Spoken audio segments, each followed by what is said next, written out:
Selamat pagi jemaat Tuhan yang terkasih, baik ada di ruangan Zoom maupun ada di ruangan auditorium. Sebelum kita memulai ibadah kita, mari bersama-sama kita akan membacakan visi dan misi Sekolah Tinggi Teologi Aletheia. Visi, menjadi lembaga pendidikan teologi yang unggul dalam bidang penggembalaan dan menjadi rujukan bagi gereja-gereja dan lembaga-lembaga pelayanan Kristen Indonesia pada tahun 2022. Misi 1. Menyelenggarakan pendidikan tinggi kependetaan dengan memberikan tekanan pada teori dan praksis penggembalaan yang biblikal dan berwawasan reform. 2. Menyelenggarakan penelitian teologi tentang teori dan praksis penggembalaan yang biblikal berwawasan reform dan relevan dalam konteks pelayanan di Indonesia. 3. Menyelenggarakan pengabdian masyarakat dalam bentuk penggembalaan dan pemberdayaan lembaga gereja dan lembaga Kristen di Indonesia. Saat teduh.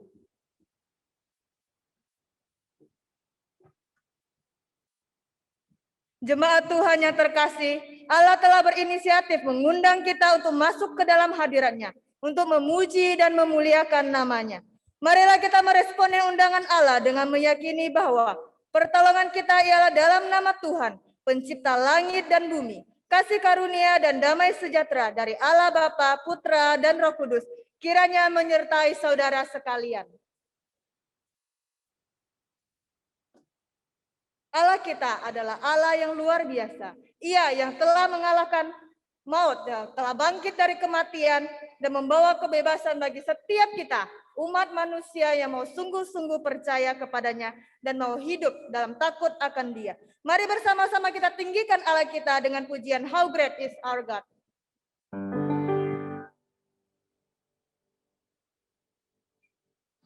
How great is our God. Sing with me, how great is our God. And all will see how great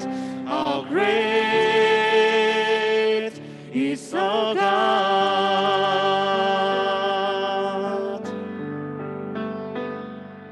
The splendor of the King, clothed in majesty, let all the earth rejoice, all the earth rejoice.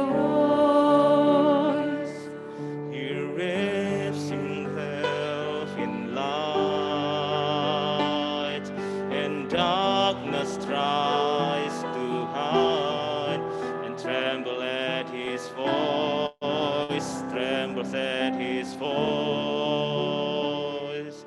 How great is our God. Sing with me, how great is our God. And all will see how great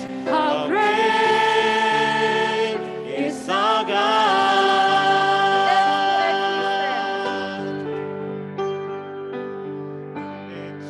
Age he stands, and time is in his hands, beginning and the end, beginning and the end.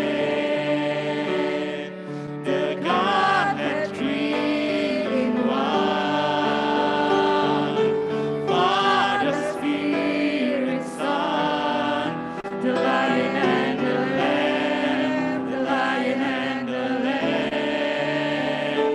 How great is our God. Sing with me, how great is our God. And all will see how great is our God. Bernyanyilah bagi Tuhan, hai segenap bumi. Kabarkanlah keselamatannya daripadanya dari hari ke hari. Ceritakanlah kemuliaannya di antara bangsa-bangsa dan perbuatan-perbuatannya yang ajaib di antara bangsa-bangsa. Sebab besar Tuhan dan terpuji sangat, dan lebih dahsyat Ia daripada segala Allah. Jemaat dipersilakan duduk kembali. Jemaat Tuhan yang terkasih, dalam kehidupan kita tidak luput dari dosa dan kesalahan yang kita perbuat. Mari saat ini kita akan bersama-sama menundukkan hati dan kepala kita. Kita mau mengakui segala dosa dan pelanggaran kita di hadapan Tuhan. Jiwaku terbuka akan mengantarkan kita ke dalam doa pengakuan dosa.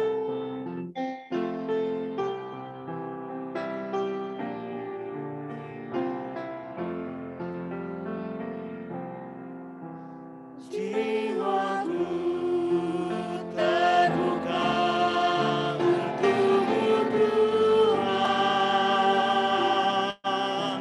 selidiki nyatakan segala perkara, sikapkan semua yang tersembunyi, supaya ku layak di hadapan-Mu, Tuhan. Jemaat, saya berikan kesempatan secara pribadi untuk mengakui segala dosa kita di hadapan Tuhan. Dengan hening, mari kita mengaku di hadapan Tuhan. Bapa kami yang bertata dalam kerajaan surga Tuhan, Engkau melihat setiap kami Tuhan. Saat ini setiap kami yang menundukkan kepala dan hati kami Tuhan. Kami mau mengakui segala dosa kami di hadapan Engkau Tuhan.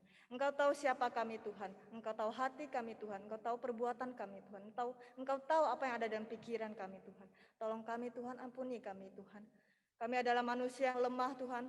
Tidak pernah luput dari kesalahan dan dosa. Tuhan, ampuni kami Tuhan. Layakkan kami di hadapan-Mu Tuhan. Ampuni setiap kami Tuhan. Terima kasih Bapa di surga atas pengampunan yang Engkau berikan kepada kami Tuhan. Ajar kami untuk senantiasa hidup dalam takut akan Engkau dan mengandalkan Engkau dalam setiap aspek kehidupan kami. Terima kasih Bapa di surga. Di dalam nama Tuhan Yesus kami berdoa. Amin. Dengan kepala tetap tertunduk kita menyanyikan kembali pujian Jiwaku Terbuka.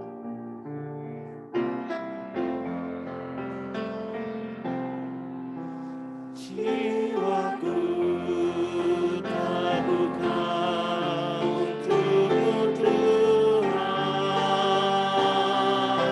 selidiki nyatakan segala perkara,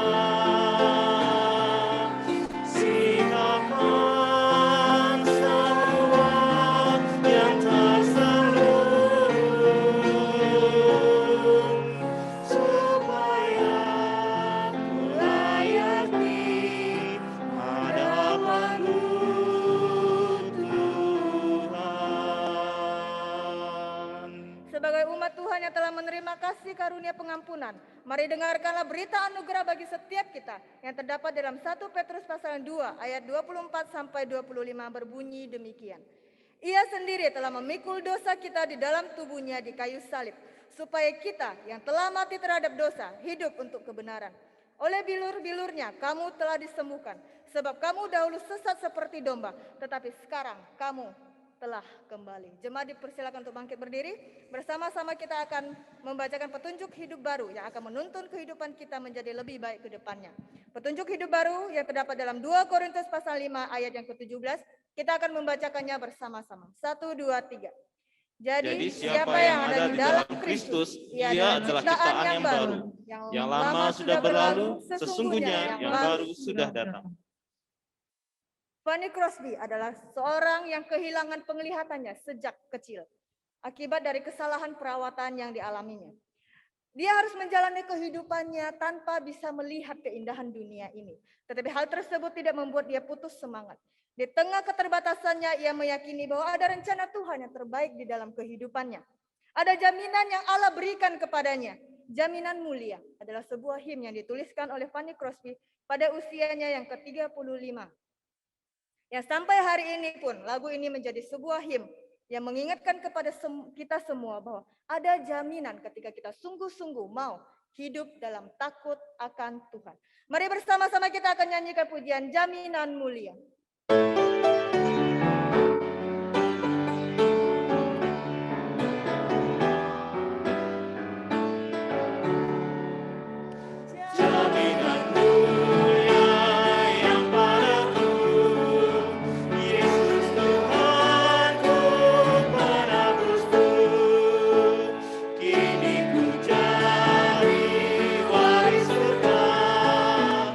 Lahir baru oleh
segala abad dan zaman, mari dengan sikap hormat kita akan bersama-sama mengikrarkan iman kita di hadapan Allah seturut dengan pengakuan iman rasuli yang berbunyi demikian.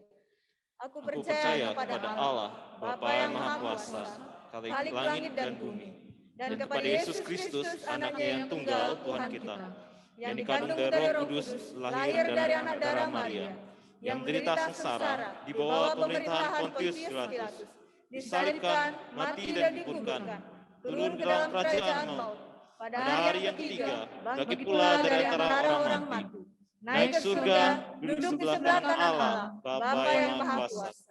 Dan dari sana Ia akan datang untuk menghakimi orang yang hidup dan yang mati. Aku percaya kepada Roh Kudus, gereja yang kudus dan am, persekutuan orang kudus, pengampunan dosa, kebangkitan tubuh dan hidup yang kekal. Amin. Jemaat dipersilakan duduk kembali. Saat ini kita akan masuk ke dalam doa syafaat. Hari ini kita ada 2 pokok doa syafaat. Yang pertama, kita berdoa untuk penerimaan mahasiswa baru gelombang 3 pada tanggal 16 April mendatang. Yang kedua, kita berdoa untuk pemulihan ekonomi bangsa Indonesia. Kita tahu banyak peristiwa yang terjadi di bangsa Indonesia kita terus berdoa agar ekonomi di Indonesia boleh pulih kembali. Kedua pokok doa ini akan dipimpin oleh Saudara Yosef. Mari kita berdoa.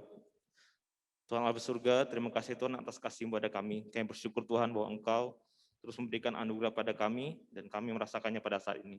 Kami berdoa Tuhan pada saat ini untuk tes mahasiswa baru pada gelombang ketiga 16 April mendatang. Kiranya Engkau Tuhan tolong anak-anak-Mu yang terpanggil untuk menjadi hamba Tuhan dan mereka mendaftarkan dirinya untuk tes di STT Aletheia. Kiranya Tuhan Engkau memberkati mereka, menguatkan panggilan mereka, menyiapkan diri mereka supaya dapat mempersiapkan diri dan juga untuk dapat menyelesaikan tes yang harus mereka lakukan. Kami juga berdoa untuk para dosen yang menguji, kiranya Engkau juga memberikan kekuatan pada mereka, berikan hikmat ketika harus interview mereka. Kami juga berdoa untuk sarana internet, Zoom, dan semuanya yang kami pakai, kiranya juga Engkau menolong supaya tidak terjadi gangguan dan semuanya Tuhan dapat berjalan dengan lancar. Kami juga berdoa pada saat ini untuk kehidupan perekonomian Indonesia, kiranya Engkau juga Tuhan tolong. Terlepas dari vaksinasi sudah kami lakukan, kiranya proses vaksinasi ini juga dapat mendorong kegiatan pertumbuhan perekonomian yang beberapa waktu sempat mengalami penurunan, tapi kiranya Tuhan kami percaya dalam tangan-Mu, Engkau akan menolong pemerintah yang sedang bekerja keras untuk menyelesaikan masalah-masalah perekonomian dan juga masalah-masalah bencana alam yang baru kami alami. Kiranya Tuhan tangan kasih menolong bangsa kami, tolonglah semua jajaran pemerintahan supaya dapat menyelesaikannya. Terima kasih Tuhan, kami serahkan doa ini dalam tangan-Mu, di dalam nama Tuhan Yesus kami berdoa. Amin. Firman Tuhan pada pagi hari ini akan disampaikan oleh Pendeta Gu Mulya. Pada hambanya saya persilakan.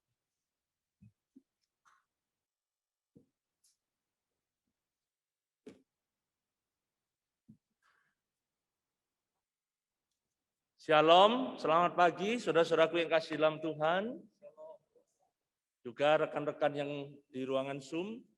Saudaraku yang kasih dalam Tuhan, kita bersyukur kita diberikan kesempatan pada pagi hari ini untuk bersama-sama membaca dan merenungkan firman Tuhan.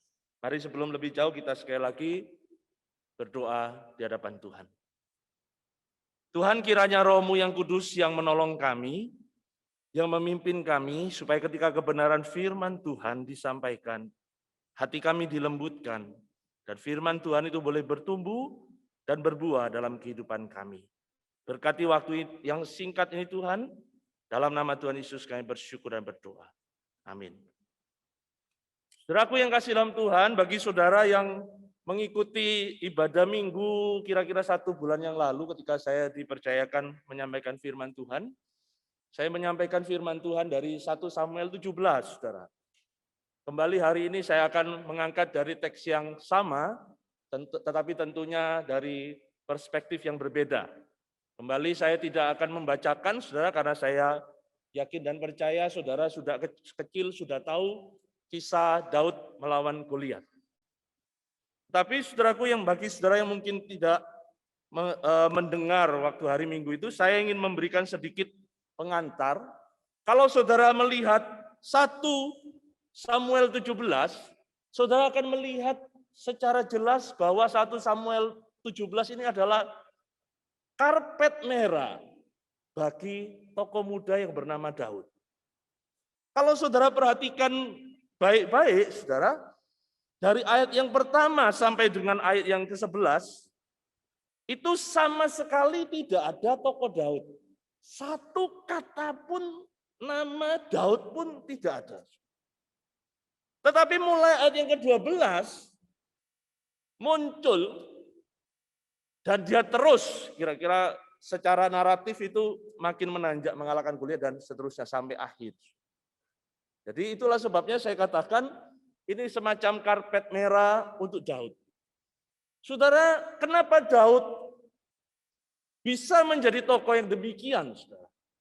Saya sangat meyakini itu sesuai dengan tema kita karena Daud adalah seorang yang disiplin. Tetapi hari ini saudaraku yang kasih dalam Tuhan, saya ingin mengklarifikasi dua mitos salah yang seringkali berkenaan dengan disiplin. Mitos yang pertama, saudara, kalau berkenaan dengan disiplin itu, tidak bisa, saudara, bisa dijalankan. Itu seringkali kita menganggap orang yang disiplin itu adalah orang yang kaku, orang yang keras, orang yang militeristik, otoriter, dan sebagainya. Gambar ini kalau mungkin sudah pernah melihat, itu adalah film, judulnya sama dengan judul nama anak itu, Matilda. Tokoh yang perempuan itu adalah tokoh kepala sekolah yang militeristik itu, saudara. Sampai anak-anaknya takut semua. Dan itu tentunya dikontraskan dengan si Matilda yang ternyata dia punya jari-jari ajaib, saudara ya. Kita tidak mempercayai soal jari-jari ajaib, tapi kita pakai aja, saudara ya. Jari-jari ajaib yang bisa memindahkan benda dari jauh, kira-kira begitu. Saudara, kelihatannya ini kontras. Kaku militeristik, yang ini kreatif, waceria dan lain sebagainya tidak bisa gabungan, kira-kira begitu. Tetapi kalau saudara perhatikan di film itu, bahkan si Matilda yang memiliki jari-jari yang ajaib itu harus melatih jarinya itu supaya bekerja.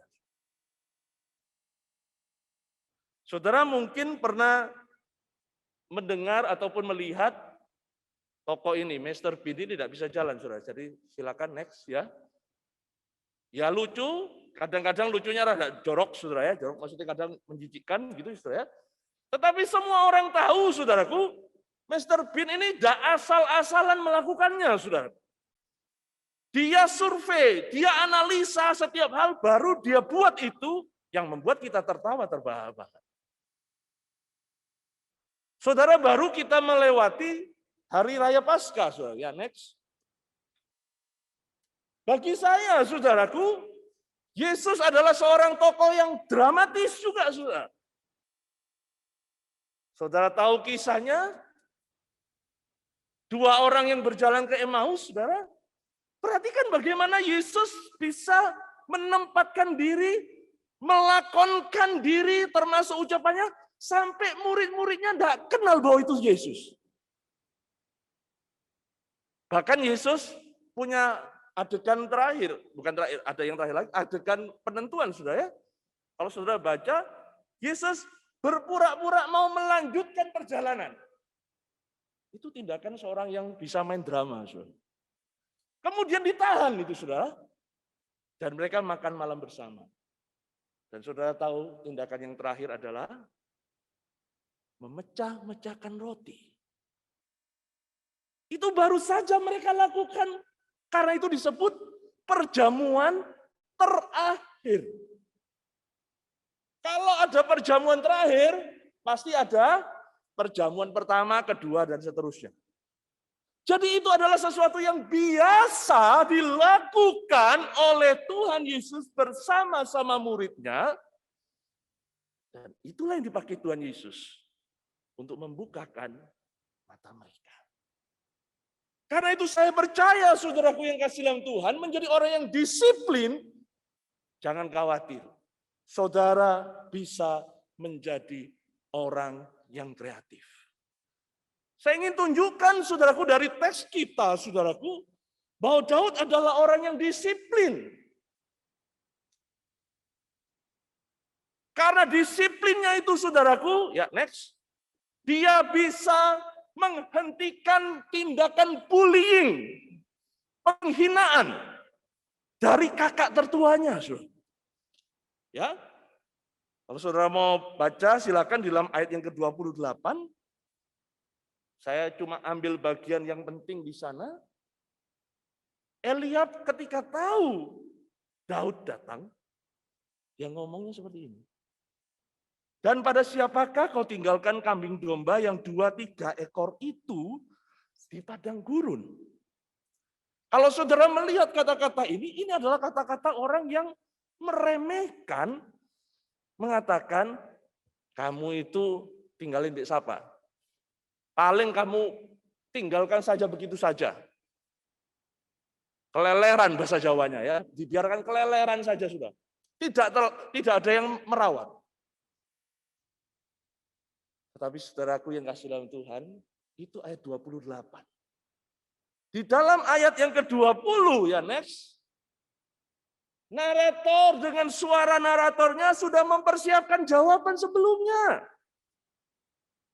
Jawaban yang pertama, narator memakai kata yang sama, son, itu adalah kawanan domba, jadi kambing domba di sini sama katanya son, yang kalau mau diterjemahkan mungkin kawanan domba yang kecil.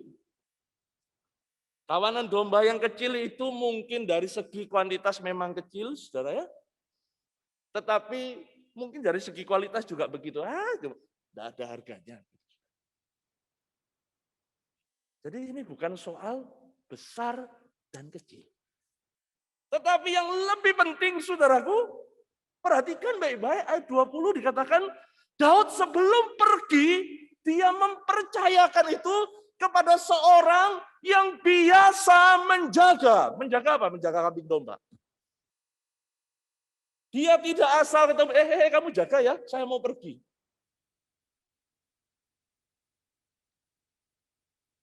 Saudara, hal yang kecil, hal yang remeh, hal yang tidak dipandang oleh orang lain, tidak membuat Daud melakukan segala sesuatu asal-asalan. Dia memilih untuk melakukan apa yang benar, bukan apa yang mudah. Saudaraku yang kasih dalam Tuhan, dalam pengetahuan saya yang terbatas, memang saudara ya, karena saya bukan orang pastoral, yang menentukan seseorang kena bully atau enggak, saudara. Dan yang menentukan seorang itu bisa menyetop diri dari bully atau tidak, adalah diri sendiri. Seringkali kita dibully karena memang ada titik lemah dalam hidup kita. Dan orang itu melihat. Itu mungkin yang dilihat oleh Eliab. Tetapi ternyata Daud mempersiapkannya. Sehingga ketika kata-kata itu keluar, Daud tidak usah ngomong, lihat saja. Saya sudah meninggalkan kepada orang yang memang siap menjaganya. Di sini kita bicara tentang kesetiaan pada hal-hal yang kecil. Kesetiaan pada hal-hal yang kecil membuat kita melakukan apa yang benar, bukan apa yang mudah. Tetapi saya ingin mengutip, ya next, kata-kata Tuhan Yesus di dalam Lukas 16 ayat 10, saudara. Barang siapa setia dalam perkara-perkara kecil, ia setia juga dalam perkara besar. Saudara, saya ingin tunjukkan pada saudara, Daud bukan seorang yang sekedar percaya, setia pada perkara-perkara kecil. Saudara, saya ingin mengambil dua bagian ayat 22 sampai 23, sambil saudara baca di Alkitab saudara. Kemudian ayat 29 sampai ayat 31. Kalau saudara perhatikan itu mirip, saudara. Ayat 22 sampai 23, ketika Daud baru datang, disuruh papanya ater-ater, baik ater-ater makanan untuk penjaga, saya tidak tahu ini termasuk suap atau tanda terima kasih, itu saudara. supaya diizinkan masuk, tetapi juga ater-ater barang-barang untuk kakak-kakaknya. Semuanya itu, saudaraku, dia tinggalkan di sana, di tangan, perhatikan, penjaga barang-barang. Tinggalkan semua. Tetapi dia tidak berhenti di sana, saudaraku. Setelah itu apa yang dia lakukan? Dia berlari ke barisan. Lalu apa, saudaraku? Dia menyapa kakak-kakaknya. Disapa loh, saudara, kakak-kakaknya, saudara ya. Kemudian dia melihat Goliat. Saudara, di dalam ayat 29 sampai 31 mirip. Tadi ayat 28 saya sudah sebutkan, dia dihina oleh Eliab. Setelah dia dihina ayat 29, dia menjawab singkat. Bukan dari jawab, dijawab singkat.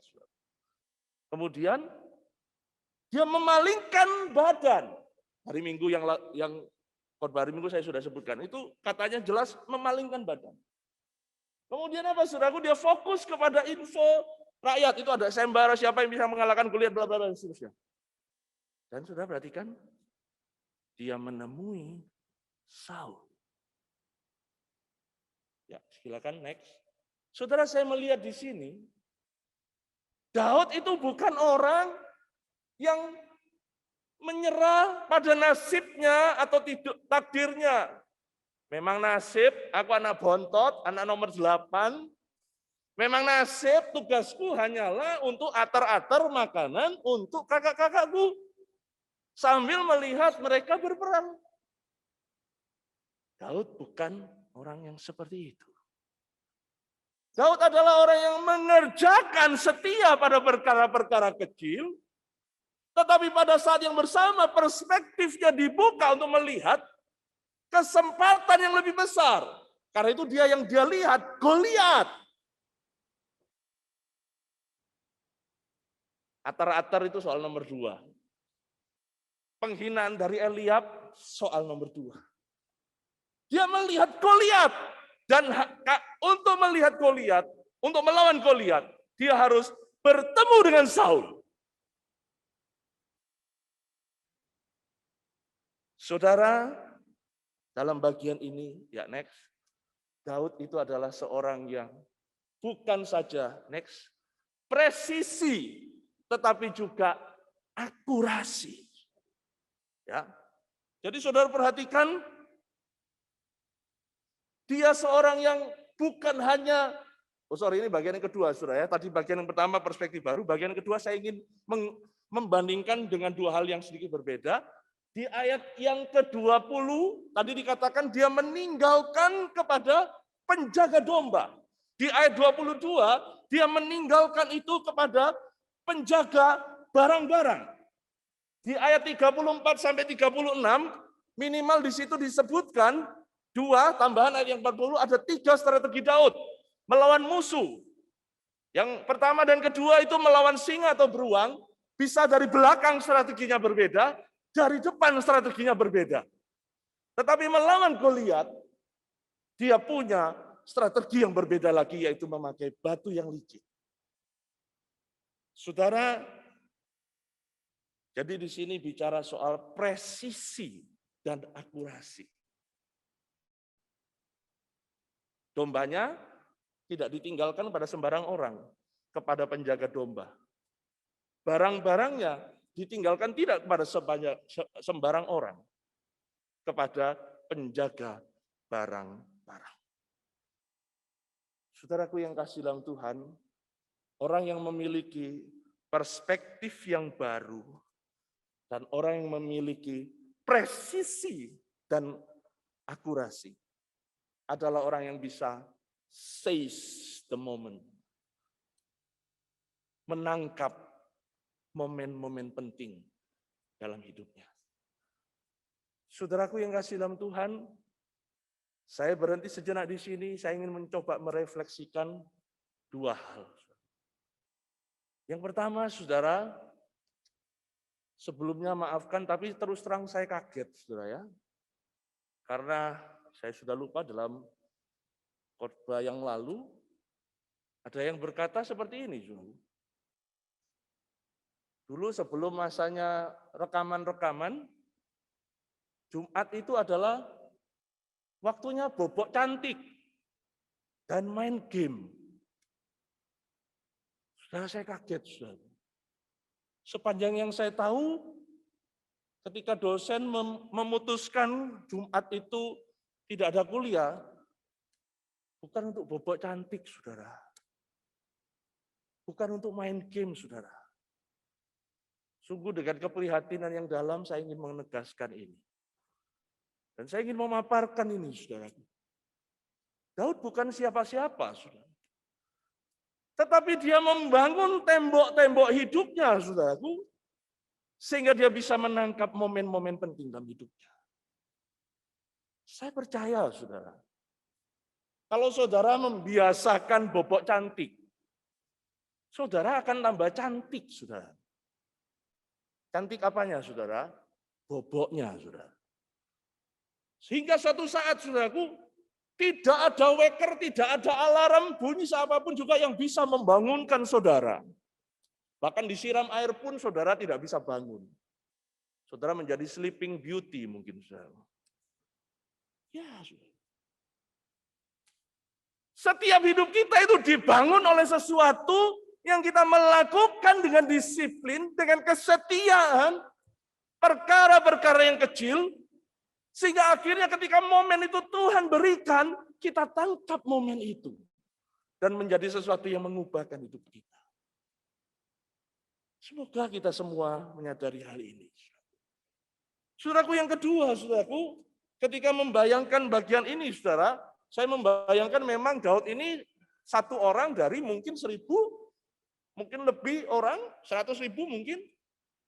Seorang yang nobody sampai menjadi seorang hero, bahkan menjadi raja. Mungkin tidak semua kita punya kesempatan emas, kita menjadi anak raja, putri raja, atau jabatan-jabatan yang penting. Karena itu, saudaraku, saya ingin memakai itu bukan tentang jabatan, seize your moment. Tangkaplah momen penting dalam hidupmu. Tetapi kadang-kadang momen-momen penting itu Tuhan izinkan terjadi, saudaraku. Dari apa, saudaraku? Dari hal-hal yang kita lakukan sehari-hari yang kita tidak pernah tahu.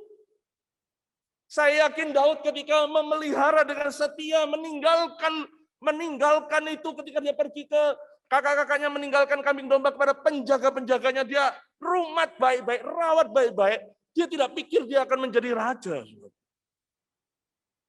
Tetapi dia dapatkan momen itu. Saudaraku, saya selalu berpikiran terbuka kepada saudara siapapun di sini, saudaraku. Saya tidak tahu saudara jadi apa 10 tahun mendatang, mungkin setelah lulus dari tempat ini. Tetapi andai kata saudara mungkin tidak sampai top position, saudara mungkin punya posisi-posisi tertentu sebagai hamba Tuhan. Kalau lulus sebagai hamba Tuhan, saudara punya posisi-posisi tertentu. Tangkaplah momen-momen penting yang akan menolong saudara, membuat pelayanan saudara makin greget. Yang mungkin Tuhan izinkan terjadi. Tetapi biasanya itu bukan sulapan. Bukan Tuhan jatuhkan emas dari langit. Tetapi itu mungkin sesuai dengan apa yang biasa kita lakukan. Yang kedua, saudaraku, saya ingin mengklarifikasi mitos yang kedua berkenaan dengan disiplin. Disiplin itu ya next, itu selalu miliknya orang yang penurut. Yang asal bapak senang, asal ibu senang. Wis pokok taat, nurut, dan lain sebagainya, wis lah aman selama di ITA. Setelah lulus dari ITA, ya lain lagi. Jadi selalu kita kontraskan itu, penurut, diam, manut wae, dengan orang yang ekspresif, be yourself, freedom, saya mau bebas, saya mau tidak terikat peraturan, dan seterusnya, dan seterusnya. Saya akan memberikan contoh sederhana ya, next. Kalau saudara lihat ini adalah lukisan abstrak. Jangan tanya saya model apa, saya bukan lukis. Tetapi saudaraku, bahkan lukisan yang paling abstrak, ada model dasarnya. Itulah sebabnya, saudaraku. Saudara melukis gak kejual mahal, Picasso melukis dijual mahal. Saudara lihat, apa itu Picasso? Elek lukisannya. Karena meskipun itu ekspresif, gambaran mungkin sebagian dirinya yang freedom itu, tetapi tetap ada dalil-dalil melukis. Saudaraku yang kasih dalam Tuhan, marilah kita sekarang melihat kepada Daud. Saudara, ini sedikit teknis, tetapi saya ingin membacakan supaya saudara mengerti dalam ayat yang ke-40. Bisa ditayangkan, enggak apa-apa. Saya bacakan ayat yang ke-40, saudara ya. Lalu Daud mengambil tongkatnya di tangannya, dipilihnya dari dasar sungai 5 batu yang licin, dan ditaruhnya dalam kantung gembala yang dibawanya, yakni tempat batu-batu, sedang umbannya dipegangnya di tangannya, demikianlah ia mendekati orang Filistin ini. Kalau saudara lihat di dalam bahasa Indonesia, 2 kali disebutkan ini ya, dalam kantung gembala yang dibawanya, yaitu tempat batu-batu. Seperti redundant. Ngapain diulang-ulang gitu saudara ya? Kalau saudara lihat bahasa Ibrani-nya mirip-mirip seperti itu. Nah, saya tertarik dengan terjemahan Septuaginta untuk bagian yang kedua ini, tempat batu-batu. Itu memakai kata sologe atau sologen. Ini kata yang cukup sulit, tetapi kita beruntung karena Liddell Scott Lexicon menyamakannya itu dengan kata sulego, yang artinya koleksi. Jadi saya bayangkan itu seperti tasnya ibu-ibu itu ya, tas dalamnya banyak kantong-kantong itu. Kantong untuk tisu, kantong untuk apa gitu ya ibu-ibu ya. Jadi Daud mungkin selain kantong gembalanya, dalamnya itu ada kantongnya mana?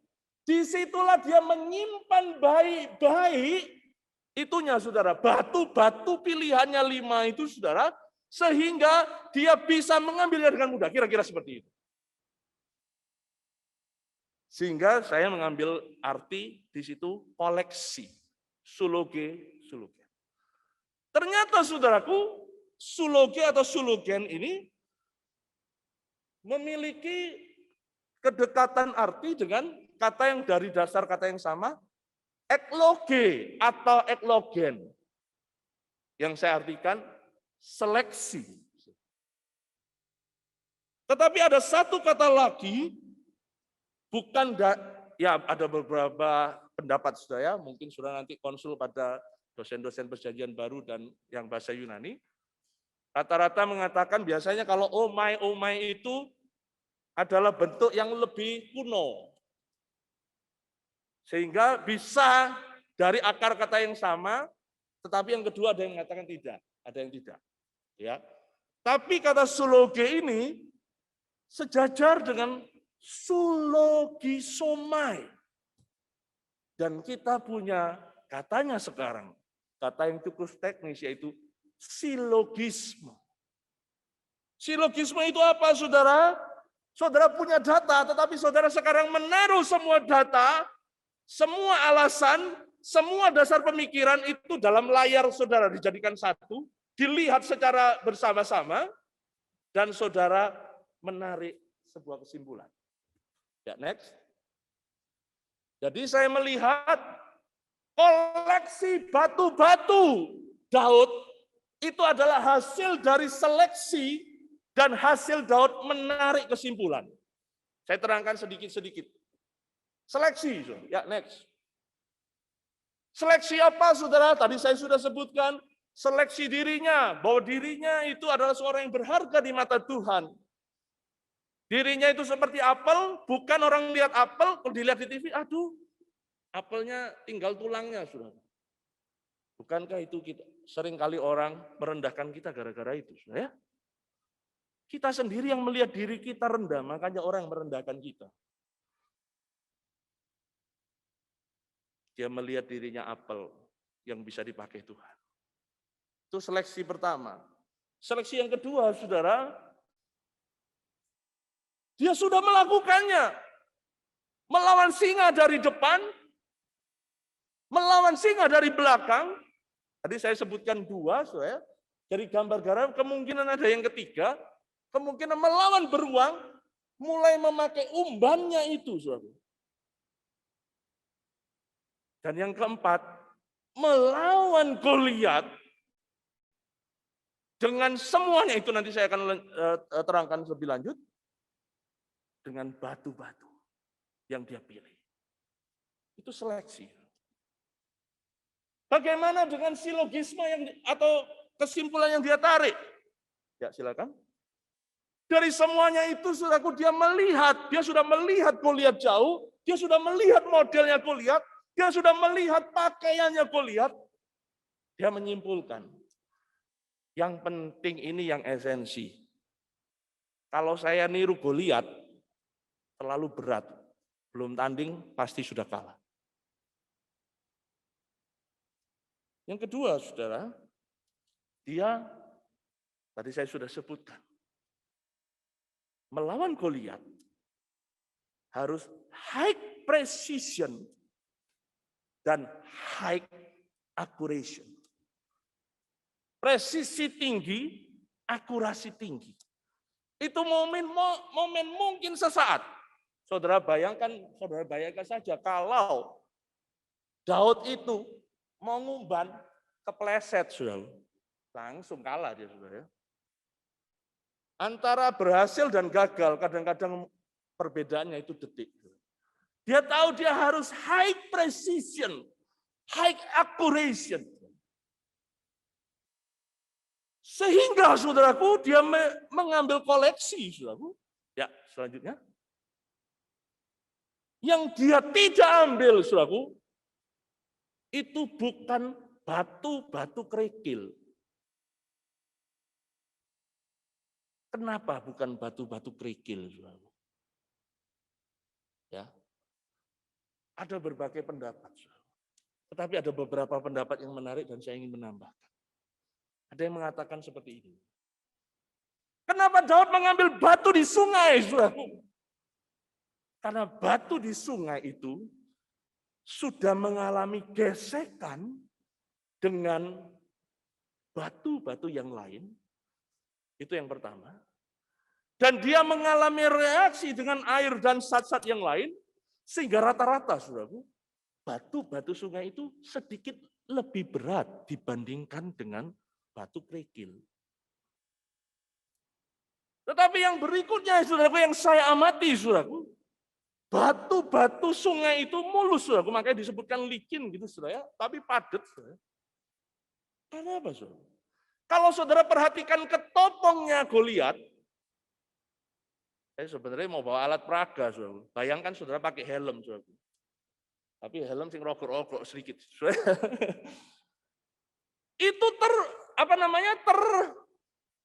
terlindungi, tetapi ada bagian sedikit yang tidak terlindungi.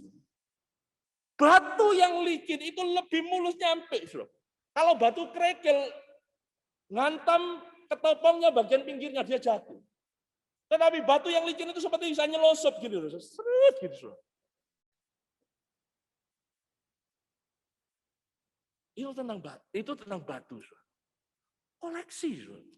Yang berikutnya, saudaraku, kenapa Daud memutuskan tidak pakai pakaian perang? Yaitu tadi saya sudah katakan, kaboten, saudaraku. Kalau saudara mau tahu berapa kira-kira berat semua aksesoris Goliat, itu kira-kira sekitar 70 kg. Jadi kayak saya sekitar 70-an sekian kilogram. Ketopongnya itu aja 57 kg. Pedangnya dan sebagainya itu ada yang 5 kg dan seterusnya. Kira-kira 70 kg. Berat sendiri. Kalau Daud mau menyamakan diri dengan itu, hancur, saudaraku. Tetapi yang menarik, ya berikutnya, apa yang dia pakai itu? Batu tadi saya sudah sebutkan, dia pakai umban, saudara sudah tahu. Tetapi yang mungkin terlewatkan dari pengamatan kita, dia juga tetap memakai tongkat gembalanya. Ada yang tahu untuk apa tongkat gembala itu? Saya dulu berpikir mungkin, tapi kemudian saya katakan nggak masuk akal. Tongkat gembala itu adalah dikaitkan dengan umbannya, tapi saya pikir nggak masuk akal. Ini perpanjangannya lebih itu tidak akan menimbulkan efek yang kuat. Sampai saya pada satu kesimpulan, saudara. Tongkat gembala itu, saudara, sebenarnya tidak punya fungsi apa-apa. Kalau saudara lihat gambar Daud mengalahkan Goliat di mana-mana, tidak ada tongkat gembala di tangannya. Lalu apa gunanya tongkat gembala itu, saudaraku? Tongkat gembala itu adalah alat pengalihan.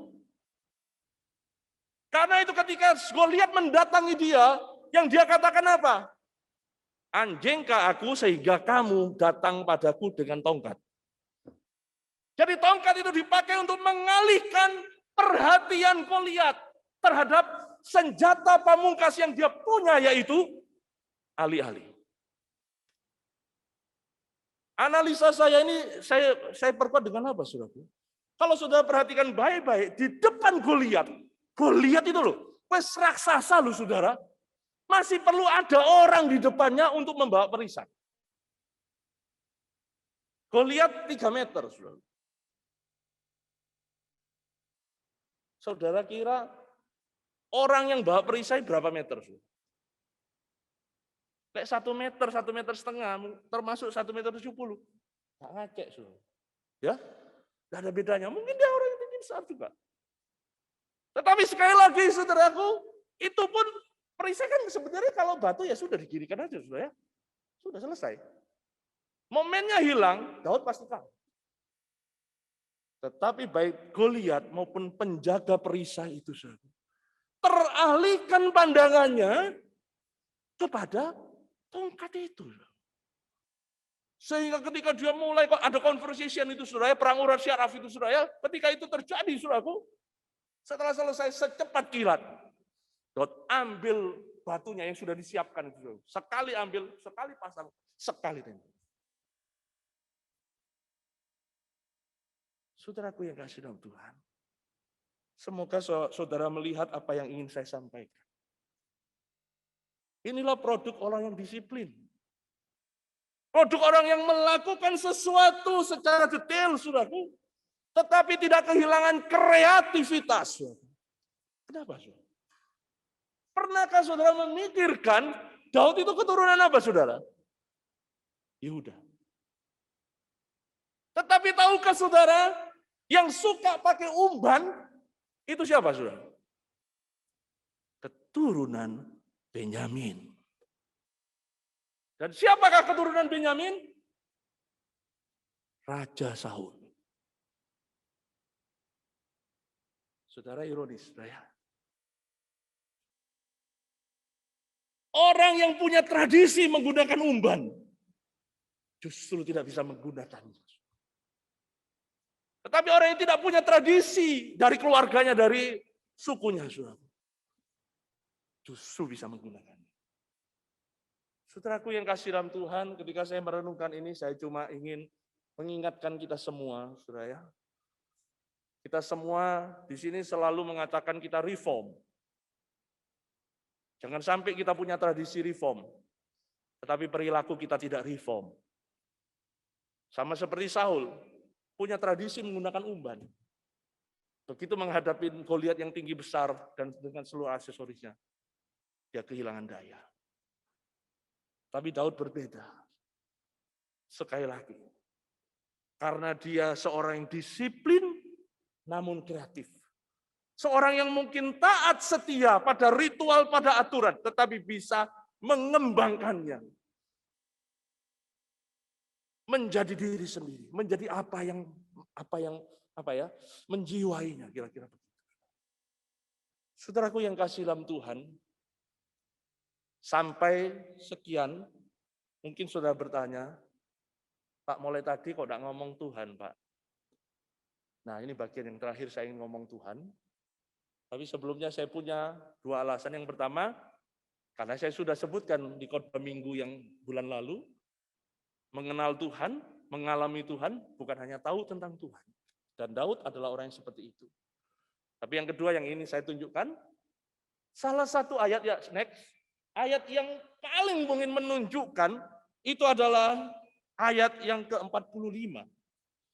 Saya bacakan pada saudara, tetapi Daud berkata kepada orang Filistin itu, engkau mendatangi aku dengan pedang dan tombak dan lembing, tetapi aku mendatangi engkau dengan nama Tuhan semesta alam, Allah segala bangsa barisan Israel yang kau tantang itu. Saudara yang pernah mengikuti kelas saya, saudara tahu Tuhan semesta alam itu adalah YHWH Sevaot. Yang diartikan sebenarnya tidak sesederhana Tuhan semesta alam. Ada 3 arti yang kalau saya gabungkan menunjukkan Tuhan itu adalah penguasa alam fisik, dunia jasmani. Tuhan itu juga penguasa dunia roh, malaikat dan seterusnya. Karena itu Inggris sebenarnya pasukan host itu malaikat gitu saudara ya. Dan yang ketiga adalah penguasa dinamika hidup manusia. Disinilah saya berpijak yang tadi saya katakan dinamika hidup Daud. Dinamika hidupnya yang mungkin dari nobody menjadi hero, saudara, from zero to hero, saudara, dilakukan dari disiplin, dari kesadaran bahwa dia melayani Tuhan semesta alam. Tuhan yang punya semua dunia ini. Tuhan yang juga menciptakan Goliat sehingga aku tidak takut. Saudaraku yang kasih dalam Tuhan. Kita bukan Superman. Kita manusia yang punya kelemahan. Tapi saudaraku yang kasih dalam Tuhan. Kalau menyangkut iman, apakah engkau berani bahkan menantang Goliat dalam hidupmu? Demi Tuhan yang kau layani. Demi Tuhan yang kau sembah. Demi Tuhan yang kamu slogankan terus di dalam bahasa-bahasa doktrin. Apakah hanya sebatas slogan? Ataukah itu menjadi suatu kekuatan besar untuk menjalani hidup ini? Sekali lagi saya tidak tahu kesulitan-kesulitan saudara secara spesifik. Secara umum tahulah saudara ya saudara sering sebutkan ya. Skripsi, proposal, dan lain sebagainya. Tapi apakah saudara melihat itu semua sebagai bagian Tuhan? Sang Allah semesta alam, Allah yang menguasai hidup kita, juga menguasai apa yang kita ketik mungkin. Menguasai apa yang kita pikirkan. Menguasai seluruh hidup kita. Menguasai disiplin hidup kita. Semoga itulah yang terjadi. Dan semoga dengan itulah kita belajar untuk menjadi gembala yang disiplin. Amin. Mari kita berdoa. Saya minta dengan hormat Pendeta Martin dapat berdoa bagi kita.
Terima kasih, saya kembalikan.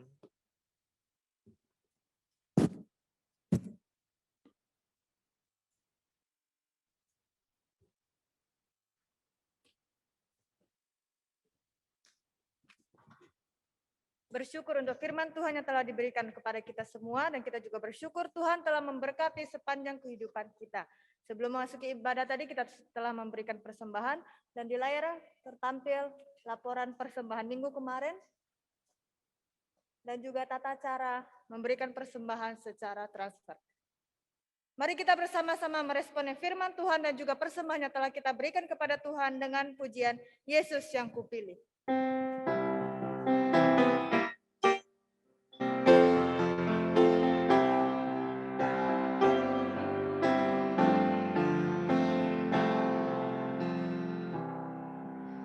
Yesus yang kupilih, bukan harta. Ku milik Yesus, bukan milik harta. Yesus yang kupilih, bukan dunia. Biar tangannya menuntun daku. Ku tak mau jadi raja dunia, di bawah kuasa dosa. Yesus yang kupilih, bukan dunia dan kemewahannya.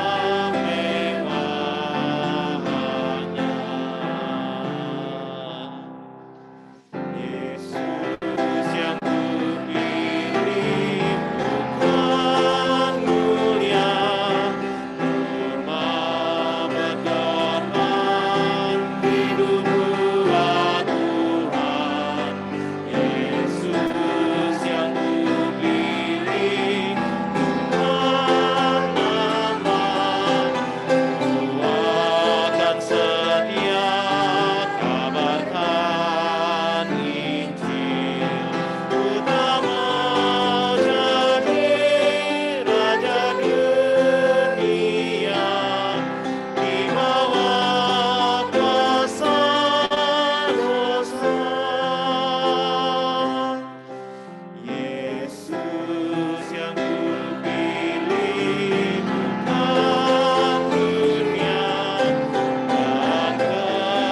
kemewahannya. Mari kita berdoa. Bapa kami yang bertata dalam kerajaan surga, kami mengucap syukur atas segala berkat anugerah yang Kau berikan secara berlimpah dalam kehidupan kami. Terima kasih Tuhan, dan kami saat ini telah memberikan persembahan. Berapa persembahan yang kami berikan ini boleh dipakai untuk kemuliaan nama-Mu Tuhan. Terima kasih Bapa di surga, di dalam nama Tuhan Yesus kami berdoa. Amin. Segala kemuliaan, hormat, dan puji kita kembalikan kepada Allah Tritunggal kita. Kita akan nyanyikan pujian doksologi, berkat akan disampaikan oleh hambanya.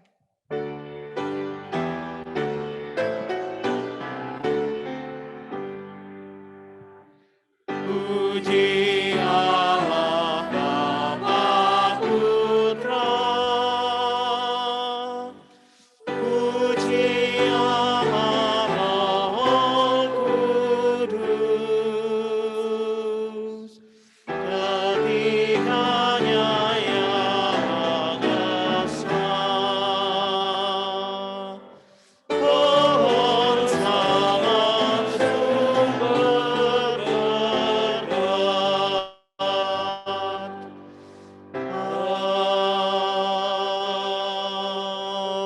Amin. Saudara-saudaraku yang kasih dalam Tuhan, marilah kita pulang dengan menerima berkat Tuhan.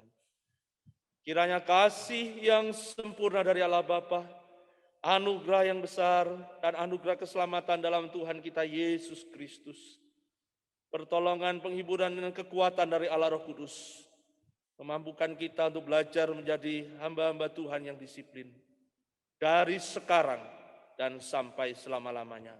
Amin. Amin.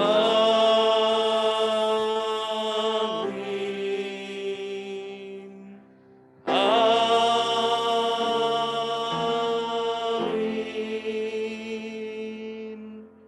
Amin.